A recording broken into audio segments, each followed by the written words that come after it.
Hey, it's Chuck Billy from Testament, and you're listening and watching the Brutally Delicious podcast. Yeah.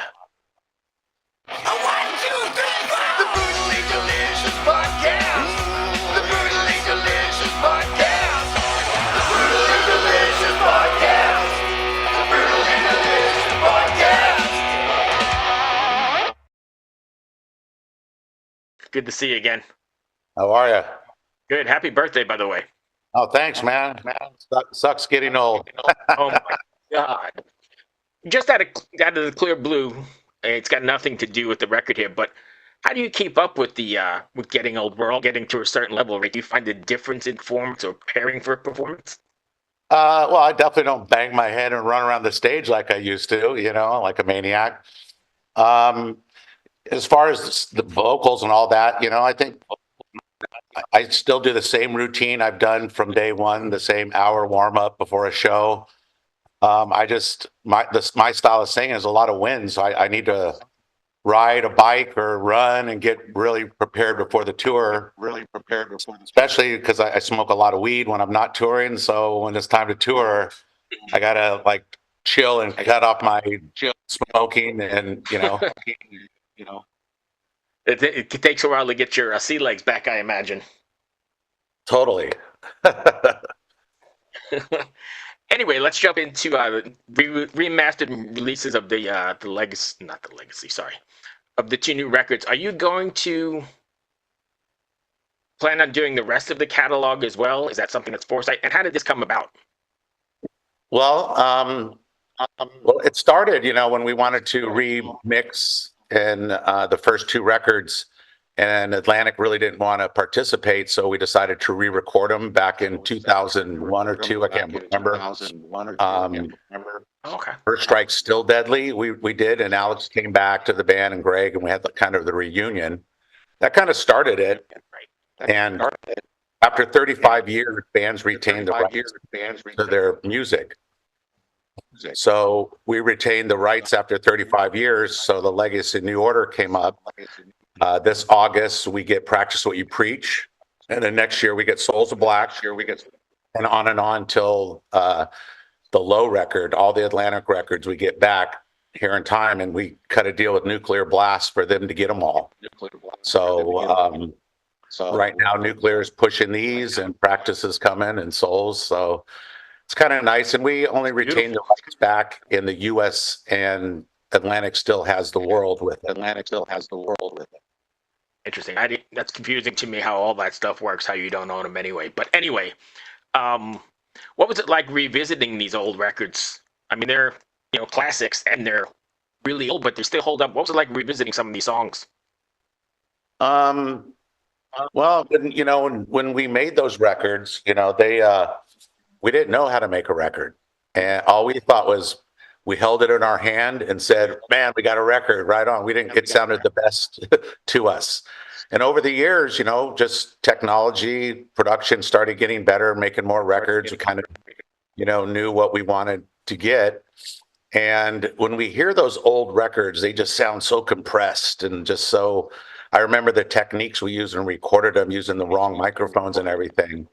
And so when we had the chance to remix them, we couldn't find the master recordings. Johnny Z apparently threw them out. And I went into a box that Johnny had sent me, and I found the Legacy and New Order half-inch unmastered mixes. So I'm like, all right, at least we get to remaster these since we can't mix them again. And me and Eric took those to Nashville and put them up, and I mean, immediately they just sounded much bigger, bottom end, the tones were much better. And we're just like, okay, now this is, now finally, people are getting to hear it breathe a little bit, be a little more powerful than it was. Yeah, and I mean, it makes it sound so different when you go from one master to the next, just like you said, and plus the technology. So it's almost like a whole new mix, even though it wasn't, right? Yeah, I mean, for us, especially, every time I heard him on Sirius Radio, I'd go, man, those mixes sound so squished and so small. And now, hopefully once they get up on there, we hear the difference.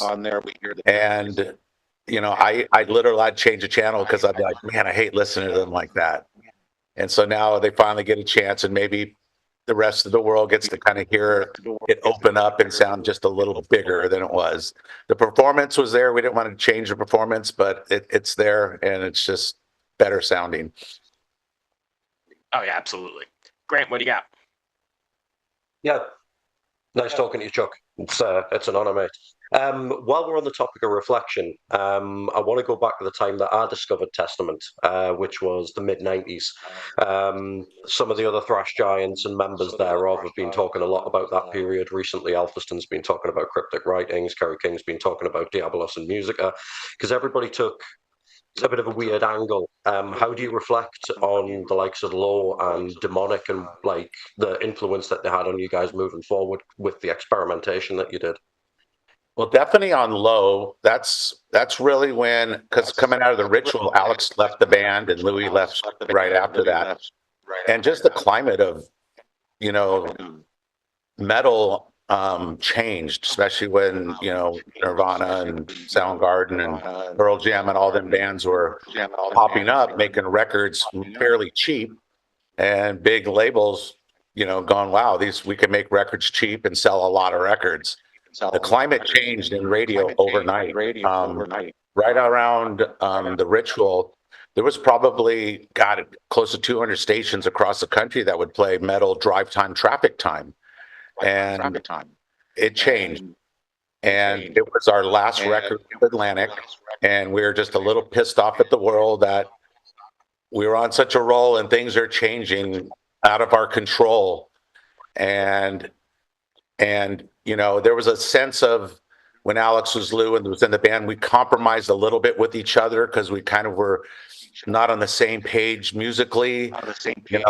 We had Atlantic trying to get us to write singles and stuff for radio, but that was over.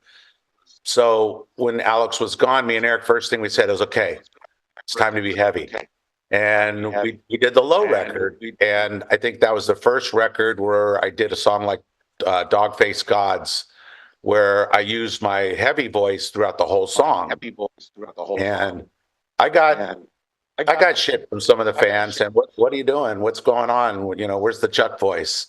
But then again, there was also new fans going, yeah, we really dig that, man. That sounds heavy. Keep going, doing that. And so you can't please everybody, but we knew it felt good. We started tuning the guitars down, and it really was more comfortable for my voice. So when we wrote and brought Gene Hoglan in for the Demonic record, it really got heavy and more aggressive, and there was just more songs. I really tried to sing them, and it just didn't work. It didn't fit. Well, I went to the Death voice, and Eric's like, and Gene like, yeah, that's it, like that. And it just kind of progressed into that record, and then, there was a lot of great bands still forging forward, making waves. Panteras and bands like that just kept it going. And as we got into the 2000, we made our Gathering record. I think that's kind of, for me, where we really found who Testament was. Eric brought more, he likes black metal, so he brought more blast beats into the music and a little faster. And I think that record really had some songs on there that were Testament, but moving forward into like a newer Testament, maybe staying current with some of them bands that were still forging ahead.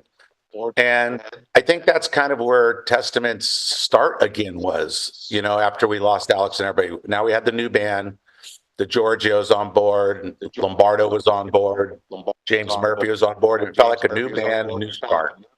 And going forward from there, I think we just kind of, honestly, I got sick right after that record in 2001 and 2002. I beat cancer.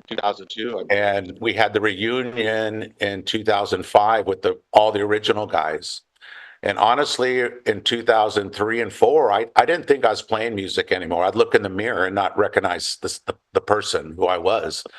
And so I thought, okay, my music career's done. I'm just going to enjoy life. I beat cancer. I'm going to spend time with my family and friends. And then the reunion came along. And once we did that, we said, okay, this is great, we're together, but let's not talk about where it's going. Let's not make a plan. Let's just play the songs, go on tour, and see what happens. And that's what we did. And over about 3 years, we said, okay, 2008, let's make a record together now, guys. What do you think? And that's what we did. And we weren't writing for the press. We weren't writing for fans necessarily. We were writing for us. I really took it as, this is such a blessing that I'm getting to play music again. I'm doing it with the original guys. And it's like, maybe we can finish this together, something that we started that we can finish together. That's really what it felt like. And it was a really good feeling having the guys back and traveling again and touring with them again. And it was more about us, not about anything else. And I think it really helped the music, because we didn't care, like writing a song like, what are people going to think? We just wrote and said, this feels good, guys. What do you think? Yeah, let's go. And that's what kind of carried us on forward from that point on to where we are today, really writing for ourselves. That's great. That's fucking awesome, man. I want to go to one of your other loves now, and you've already mentioned it, the weed, because you've got the Chief brand going on at the moment. As what's new with the Chief brand? What can we expect coming out of this range of amazing paraphernalia? Well, the Chief stuff is still going, but we're moving and working with some other companies here that we're going to be putting out some weed products, packages of joints and pre-rolled joints and stuff like that. I mean, I wish I could smoke weed on the road. I don't smoke on tour anymore, so I wait till I get home and have a break. And usually, like now, I'm going, okay, I'm going to smoke a joint. I think December 17th, the last show of the tour this year. So I already have the date picked out when I'm going to get stoned again. That's funny. But my wife loves it when I smoke weed. She hates it when I don't, because when I stop, I cold turkey it. Today I'm stopping and I'm angry and ornery and have sweaty palms for weeks, and I'm just an ass, and finally I get over it, and I'm prepared to go on the road, and I just feel like when I'm touring, because there's a lot going on, and I'm involved with the production of the show, getting the buses, the crew together. So I feel good when I'm not stoned working in the band, because I got so much I got to make sure has to happen. Right. Awesome. Last one from me, Chuck. I tend to end the interviews the same way, discussing like emotions and mental health and that kind of thing. And I want to switch it up a little bit, because at a bad point in my life, there was a Testament song that hit me a little bit differently, and it really, really did provide the motivation for me to get out of a bad situation. I'm wondering if out of the back catalogue of songs that you've written, there's any tracks that you look at the words that you've wrote and gone, fuck, man, that was all of it out there. Is there anyone where it's been like the catharsis that you thought? There's a couple of them. I would have to say Afterlife, after I lost my father. I wrote that song, and that, totally brings me back to memories and thinking of my dad right away when I read those lyrics or hear that song. And it's the same feeling a lot of people have expressed to me hearing that song. And then also on the last Titans record, I wrote a song called The Healers. And that was my experience with the three medicine men that I was with once when I was, battling the cancer. I went and had some wild stories and things that went on were unreal, that I, to this day, it's hard to comprehend that it happened.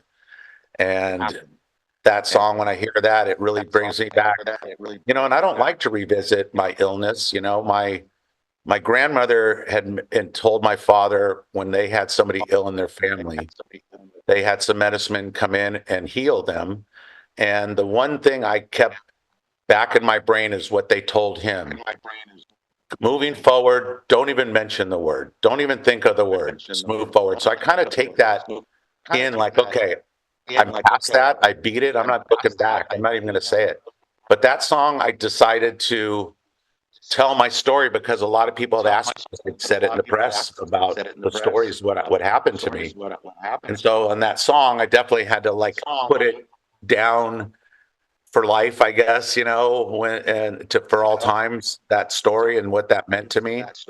And in the meantime, two of the healers have passed. Now there's one left, so, it was kind of a tribute as well. Nice. Awesome. Thanks, man. So, Grant, that's all you have then. You guys are getting ready to head back out on the road here, right? Yeah, we leave July 10th. And Creator and July 10th, cool old school show. Yeah, because we're promoting the Legacy and New Order remasters. Our set is only going to be the Legacy New Order songs. So from here to the end of the year, that's the set, which we're going to love. We're going to enjoy. We're going to, because we just did the Milwaukee Metal Fest in May, and we didn't rehearse for it. And everybody kept saying, why? It's like, we know those songs so well.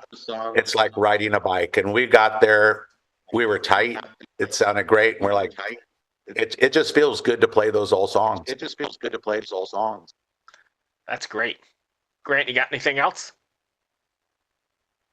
No, man, I'm a little bit awestruck at that. I'm talking to Chuck Billy. So just kind of, I really am a huge fan, Chuck. What's next in the way of new material then? We're finishing up in the studio. We're trying to get all the tracking except for the bass and the leads done by July 10th. All the drums are done. 6 vocals are done.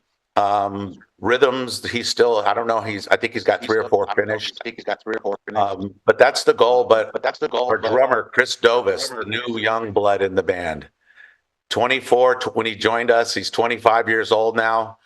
He's brought a real modern, aggressive feeling to the songs because he's been working with Eric quite a bit for like the last 6-7 months. He's came out at least once a month and worked on the songs. And he really lit a fire under Eric's ass on these songs. The songs are really aggressive. He's playing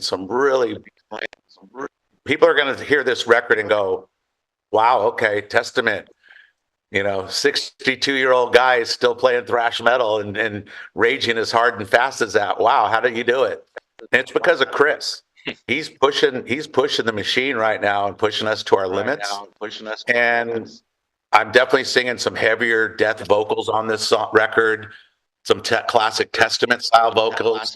And I'm not going to say it's a ballad, but it's a powerful, slower song that we're doing again. And we haven't done that in a long time since Alex was in the band. So there's going to be a big variety of music on this record. And I'll give it to Chris. Chris is he's an old soul. He's a young guy, but he's an old soul and brings a breath of fresh air into the band. We're all really in a good place right now. What you've said there is very, very reflective of what you said when I asked the question about low and demonic. Would you say that this could be another rebirth of Testament? It definitely is a step forward because, of course, there's a lot of bands I love that would go. There's a lot of new bands that are copying those bands. We can't just go back and do that because I think we'd get too much flack for that. We have to stay true to who we are. But I think it's taken a step into this new generation of bands that are coming out. Because Chris loves those bands and he listens to those bands and he actually still loves the bands we love, the Thin Lizzies and UFOs and stuff like that. So he's well-rounded, but he's definitely knows new modern metal and he's really pushing that element into the band and Eric is right there with him creating it. So it's really good that we're doing something new again. I think all our records are always different, but this is going to be another record. You're going to go, wow, it's another new, different Testament record, Nice. Hey, I got a question for you, and then I'll let you go. Thank you. I know you said that, it's a new generation, but that brings up the question, and we've talked with others like Max Cavalera. You guys must have a multi-generational kind of audience now, right? Because you got people like me who grew up with you bringing their kids. It's definitely true. There's kids, young kids on their dad's shoulders. A lot more women at the show than there was in the early days. Yeah. But yeah, we started doing meet and greets, I don't know, 5, 6 years ago. And we meet the grandfather, the father, and the grandson. And they're like, the grandfather, I brought my kid up on Testament, and his son, I'm bringing my son up on Testament. So it's great that, that the new generation has the internet, because everybody can experience all kinds of music, which is great. So the young kids are really being turned on to aggressive music, which is awesome. Yeah, it's wonderful. That's all I've got, Chuck. Right on. Well, we're going to see you guys at any of the shows coming up. I haven't looked at the routing yet. I don't know if you're anywhere near Richmond, but if you are, We are playing in Richmond, I believe. Yeah. oh, if Yeah, you're coming to Richmond, then absolutely. Yeah, I believe we are. Off the top of my head, I remember a Richmond show. And maybe I'll catch you on. I'm sending it out into the ocean here. Maybe I'll catch you on 70K. I hope so. We'd love to get back there. We haven't done that for a long time. So hopefully they invite us. Every time you're on, it's awesome. Yeah. I love In the fact, I cruise. was there. I was there in 2011 when you played the first voyage. Yeah, all the boats. Every time we're asked for a boat trip, we're in, and we're actually trying to start our own cruise here out of the Bay Area. That we're trying to work. We're working with the same companies that did all the Lamb of Gods and Megadeth cruises. So we're in talks with them. Sweet. I appreciate you taking the time, Chuck. Thank you for your contributions to the metal world. I really appreciate it. Thank you, guys. Appreciate it. Hopefully, we'll see you somewhere out there.